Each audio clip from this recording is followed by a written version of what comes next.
Good evening. It is 7 p.m. and it is April 25th, 2016, and I call the second meeting of the month of April for the Speedway Town Council to order. I'm President of the Council, David Lindsay. I'd like to welcome other members of the Council present with us this evening. To my far right, Councilor Eileen Fisher. Good evening. To my immediate right, Vice President of the Council, Jeff Matthews. Good evening. To my immediate left, Councilor Gary Rakes. Good evening. To his left, the birthday Councilor, Jason Delisle. Good evening. You know I had to say something, Jason.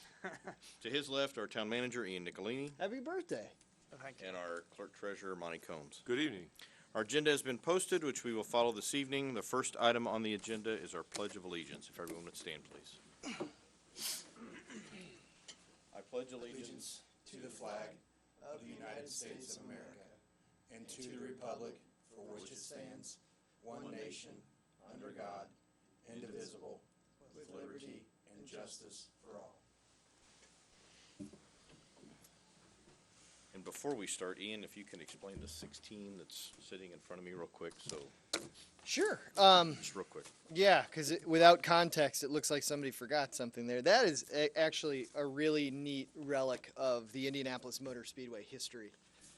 As part of the festivities around the 100th running, and as part of the community countdown, you'll recall the 97-foot scoring pylon that used to exist inside the Indianapolis Motor Speedway. And from 1994 to 2014, it's been carefully deconstructed and framed. And so as part of the countdown, they're going to distribute all 97. They've distributed 97 of them to account for the 97 days to the race. We're well into that now.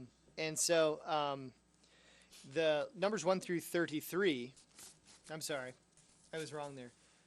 It's actually just numbers, the 33 that are on the pylon. See, this is what I get. It's been digital since I got here, so I don't know this stuff. I'm reading it off a card. I apologize. The 33-day countdown begins with the scoring pylon numbers, and therefore each of those days as it counts down will be at a different location around Indianapolis. So there's two numbers in Speedway, 16 and 8. 8's going to be on Main Street, going back and forth to different businesses. Kind of a cool place to check in on Yelp or social media with the number, take your photo. Use the hashtag countdown to Indy, which is where you put the pound sign before the word and you don't include any spaces, I'm told. So it's kind of a neat little piece of history, and it's kind of cool that we got an opportunity to participate in it. So I think I may have to jump ahead a little bit, but for the thousands watching at home, I want them to know what's going on. Well, no, seriously, otherwise it looks a bit out of context. I agree. Great. Thank you. Item 2 on our agenda is approval of the minutes of the April 11th Town Council meeting. Those have been distributed. Any corrections or changes to those? Hearing none, those will be accepted as presented. Item 3 is approval of the executive session memorandum of April 11th. Again, those have been distributed. Any corrections? Hearing none, those will be accepted as presented. Item 4 is approval of the executive session memorandum of April 19th. Any corrections or changes? Hearing none, those will be accepted as presented. And item 5 is approval of the joint executive session memorandum of April 22nd. Any changes? Hearing none, those will be accepted as presented. Item 6 is request for a temporary road closure and no parking on Saturday, May 21st on 15th Street from Winton to Auburn from 4 p.m. to 7 p.m. for a porch party. Ian? Mr. President, as part of the festivities around the 100th running, there are a number of porch parties, opportunities for neighbors to get together and celebrate the history and heritage associated with the Indianapolis Motor Speedway and the 500-mile race. The Indy Family Festival event takes place on Main Street the same night, May 21st, which is what we're hoping to be the world's largest porch party. But the world's second largest porch party that day will take place on 15th Street. It's just a neat gathering of folks in Old Speedway. Kind of ties in well with the event. We've had a chance to review the plan. Everything's in order for your approval this evening. Mr. President, I move that we approve the request for temporary road closure on 15th Street for no parking as well between Winton and Auburn from 4 p.m. to 7 p.m. for the porch party. Second. On May 21st, if I didn't say that. Okay. Been a motion and a second to approve the road closure and no parking on Saturday, May 21st. Any other, any other, yeah, boy, I'm starting good tonight. Any other questions or comments from the council? Comments from the audience? Hearing none, we'll then call for the vote. All those in favor of approving the road closure, say aye. Aye. Opposed? Carries 5-0. Item 7 is also a road closure for 15th Street from Biltmore to the entrance of the Town Hall for July 14th to July 16th for the St. Christopher Festival. This is an annual tradition and one that we're all pretty familiar with. It's ready to go if the council sees fit to approve it this evening. Mr. President, I move that we approve the request for road closure on July 14th through the 16th. A second. Motion and a second to approve the road closure for the St. Christopher Festival on 15th Street. Any other comments from the council? Comments from the audience? Hearing none, we'll then call for the vote. All those in favor of approving the road closure, say aye. Aye. Opposed? Carries 5-0. Item 8 on our agenda is a request for the Rev event at the Motor Speedway on May 7th. Ian. Mr. President, the town has a series of quiet hours that require noise to be contained within a proper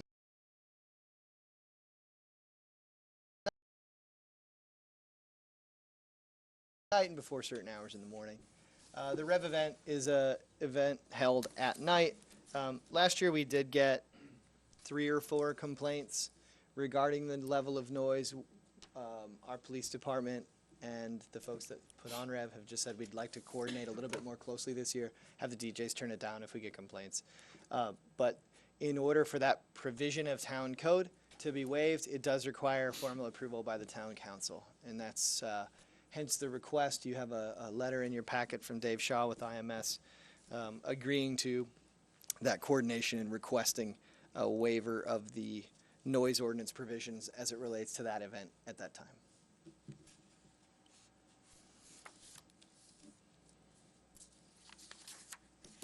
Mr. President, I move that we approve the request for the noise ordinance to be pushed back beyond the end of the Rev event on May 7th at IMS.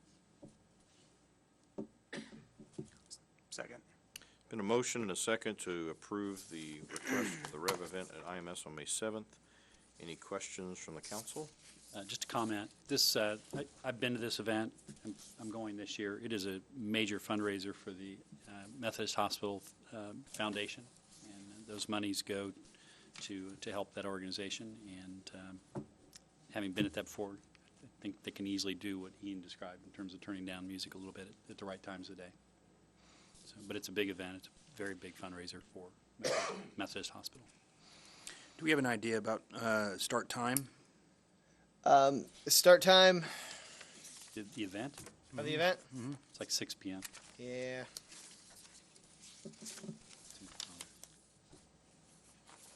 Typically, they don't go much beyond midnight, which is the end of your quiet hours on a weekend. Any other questions? Any questions or comments from the audience? Hearing none, we'll then call for the vote. All those in favor of approving the request for the Rev event on May 7th at the Motor Speedway, say aye. Aye. Opposed? Carries 5-0.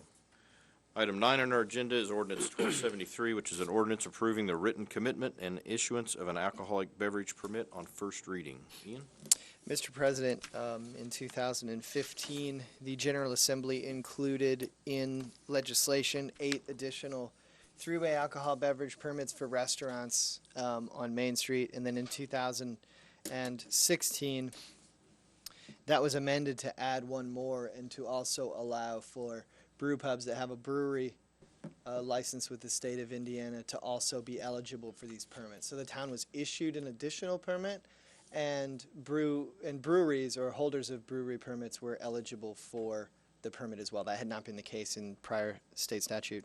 And as such, we have a request from the folks at Daredevil for the issuance of a three-way permit with the town council. Now, the way these work, as opposed to your traditional on-quota, what we call a 210 permit, you all have authority to set the commitments by which that operator must oblige in order to be able to renew their permit every year. So we've had a chance to review that permit, that request, find it to be in order. They have added a menu, and I think as they're looking to their future plans at Daredevil and looking in that near-term horizon about what options they'll have to expand, they want a food and restaurant component to do that. So we do have the allocation of permits. We have reviewed their application and find it to be in order, at least for first reading consideration this evening, Mr. President. Mr. President, I move that we approve ordinance 1273 on first reading. Second. Been a motion, a second, to approve ordinance 1273 on first reading. Any comments or questions from the council? Comments from the audience? Hearing none, we'll then call for the vote. All those in favor of approving ordinance 1273 on first reading, say aye. Aye. Aye. Opposed? Carries 5-0. Item 10 on our agenda is ordinance 1274, which is also a first reading. Is an ordinance prohibiting the operation of unmanned aircraft systems at certain locations and certain times within the town. Ian? Mr. President, this is a companion ordinance being contemplated by the City County Council in Indianapolis and Marion County that would essentially limit the operation of unmanned aircraft vehicles or drones in the vicinity of public events at major sporting facilities, which would include, in particular to Speedway, the operation around the Indianapolis Motor Speedway on events, 500 festival events, and high school sports. The concern is, as many of us saw during last year's Wimbledon, is that even when properly operated, any sort of malfunction of a major piece of equipment that essentially you could lose control over, that falls out of the sky, could really hurt a lot of people. And there are provisions in the statute that deal with the federal regulations set by the Federal Aviation Administration on ways in which people can obtain permits to fly around events. However, we think that should be reviewed, and that should be reviewed with local law enforcement to ensure the safety of patrons and participants of public events. You'll also find in your packet 2 letters of support, one from the Indianapolis Motor Speedway and one from the 500 Festival. As I mentioned, this ordinance is working its way through the approval process. I think final approval consideration for the City County Council would be on May 9th. And that would deal with Lucas Oil Stadium, the Coliseum. It deals with a number of sporting events in the area. When you have a large gathering of people, the potential for an unmanned aircraft to sort of be unregulated in those premises poses an immediate danger to health, safety, and welfare. And so we think that it's an important step to have those regulated, at least in the vicinity or duration of those events. And if there are any questions about some of the contents of the ordinance, because a lot of this we have tailored to Speedway, but one of the authors of the Indianapolis policy is in attendance this evening, Doug Brown. If you guys have any questions for Doug, or any questions for me, hopefully that was a pretty succinct explanation of what we're trying to do. Mr. President, I move that we approve ordinance 1274, first reading. Second. Been a motion, a second, to approve ordinance 1274 on first reading. Any questions or comments from the council? Ian, I have a couple on page 3. The word IMPD, I believe, needs to be changed to SPD. You are correct. And then under subsection B, under the violations section, I believe the codes that are cited are city codes. Yep. Those need to be changed to the town.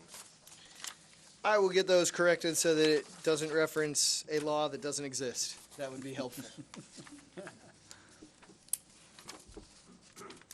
Any other questions from the council? Just a comment, I think this is wise. I mean, we have requirements for planes and helicopters and things that carry banners around the area. And just with the, dramatic increase of these types of drone devices, it only makes sense for us to have similar control over these same type of things. Any other questions, comments? Any questions or comments from the audience? Call for the vote. All those in favor of approving ordinance 1274 on first reading, say aye. Aye. Opposed? Carries 5-0. Item 11 on our agenda is approval of claims and utility adjustments from our clerk treasurer. Monty. Thank you, Mr. President. I distributed to yourself and the council the claims for the period of April 9th through April 22nd. And as I've said many times, they're fairly normal, and we appreciate your consideration and approval. Mr. President, I move that we approve the claims as presented by Clerk Treasurer. Second. Been a motion and a second to approve the claims as presented by our clerk treasurer. Any questions or comments from the council? Comments from the audience? Hearing none, we'll then call for the vote. All those in favor of approving the claims, say aye. Aye. Aye. Opposed? Carries 4-0 to 1. Utility adjustments, Monty? Yes, sir. Same period of time was distributed for the adjustments, utility adjustments, April 9th through April 22nd. And again, would appreciate your approval. Mr. President, I move that we approve the adjustments presented to us by clerk treasurer. Second. Motion and a second to approve the utility adjustments. Any questions from the council? Comments from the audience? Hearing none, we'll then call for the vote. All those in favor of approving the utility adjustments, say aye. Aye. Aye. Opposed? Carries 5-0. Anything else, Monty? Only that, as you can see, we have the voting machines here for the 2 precincts that vote here in Town Hall, and hope everybody goes and votes. Great, thank you. Our next is our report from our town manager. Ian. Mr. President, just a couple of brief items this evening, because you know brevity is my strong suit. Really pleased to be able to say that we've got a construction schedule for the Rosner project. That's looking to break ground here first half of May. I know it's May. I get it, but we're also putting together an announcement for one of the users there that we think is going to have a lot of people really excited. And so, in order to facilitate all the construction schedules associated with that project, we need to get started as soon as we can. That might mean that we've got to have some additional protocols, as we might call them, for how to secure the site during those events. But we think that we've got a strong strategy in dealing with that with the general contractor. So really excited. Stay tuned. We're a couple weeks out from what I think will be a good announcement about that project. But either way, construction is going to get underway here shortly. So you won't be looking at a banner. I mean, the banner will still be there, but you'll also be looking at a building under construction. So it's 16th of May. The also nearing completion over at Big Woods. Had a chance to go through there today with one of the local news channels. It's really coming together. They're going to kind of do a soft opening, but they're going to be open for the festivities in May. That's one of the things about having 350,000 possible customers all arrive at once is you need to be ready for that. Last reminder, last chance to put in a proposal to acquire and redevelop property. It was 2 on Main Street, 1346 Main and 1426 Main. Both of those existing structures, we do have requests for proposals out. We'll be opening those on May 5th. And also the 22.3 acres on the north side of Crawfordsville Road at 465. It's a bargain basement price of what it appraised for. But what we're more interested in seeing rather than the price proposals is what people intend to do with those sites and how they can become impactful economic development locations for us. So other than that, Mr. President, unless there's any questions, I can conclude my report. Great, thank you. Next is a report from our council members, and we will begin with Councilor Eileen Fisher. I have nothing this evening. Thank you. Councilor Jason Delisle. Nothing for me. Councilor Gary Rakes. Nothing except happy birthday, Jason. Thank you. Big 4-0. Vice President of our council, Jeff Matthews. And I have nothing as well. I'm not going to break the streak. I have nothing further to report, and with that, we will conclude our meeting at 7:20 p.m.